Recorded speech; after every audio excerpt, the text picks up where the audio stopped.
ॐ पार्थाय प्रतिबोधितं भगवता नारायणेन स्वयं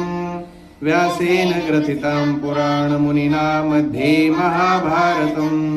अद्वैतामृतवर्षिणीं भगवतीमष्टादशाध्यायिनी मम्बत्वामनुसन्दधामि भगवद्गीते भवद्वेषिणीं नमोऽस्तु ते व्यासविशालबुद्धे पुल्लारविन्दाय तपत्रनेत्र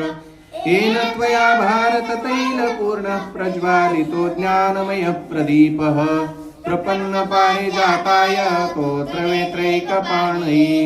ज्ञानमुद्राय कृष्णाय गीतामृतदुहे नमः।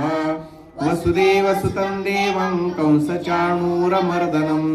देवकी परमानन्दं कृष्णं वन्दे जगद्गुरुं भीष्मद्रोणतटा जयद्रथजना गान्धारनीलोत्पला शल्यग्राहवती कृपेण वहनी कर्णेन वेलाकुला अश्वत्थामविकर्णघोरमकरा दुर्योधनावर्तिनी सोत्तीर्णा खलु पाण्डवैरणनदी कैवर्तककेशवः पाराशर्यवचः सरोजममलं गीतार्थगन्धोत्कटं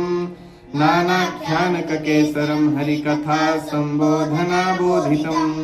लोके सज्जन षट्पदैर्हरः पीपीयमानं मुदा भूयाद् भारत पंकजं कलिमल प्रध्वंसि न श्रेयसे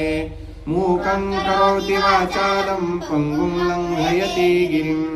यत्कृपातमहं वन्दे परमानन्दमाधवं शान्ताकारं भुजगशयनं पद्मनाभं सुरेशं विश्वाधारं गगनसदृशं मेघवर्णं शुभाङ्गं लक्ष्मीकान्तं कमलनयनं योगिभिर्ध्यानगम्यं वन्दे विष्णुं भवभयहरं सर्वलोकैकनाथम् वरुणेन्द्ररुद्रमरुतस्तुन्वन्ति दिव्यैस्तवैर्वेदैः साङ्गपदक्रमोपनिषदैर्गायन्ति यं सामगाः ध्यानावस्थिततद्गतेन मनसा पश्यन्ति यं योगिनो यस्यान्तं न विदुःसुरासुरगणा देवाय तस्मै नमः देवाय तस्मै नमः देवाय तस्मै नमः।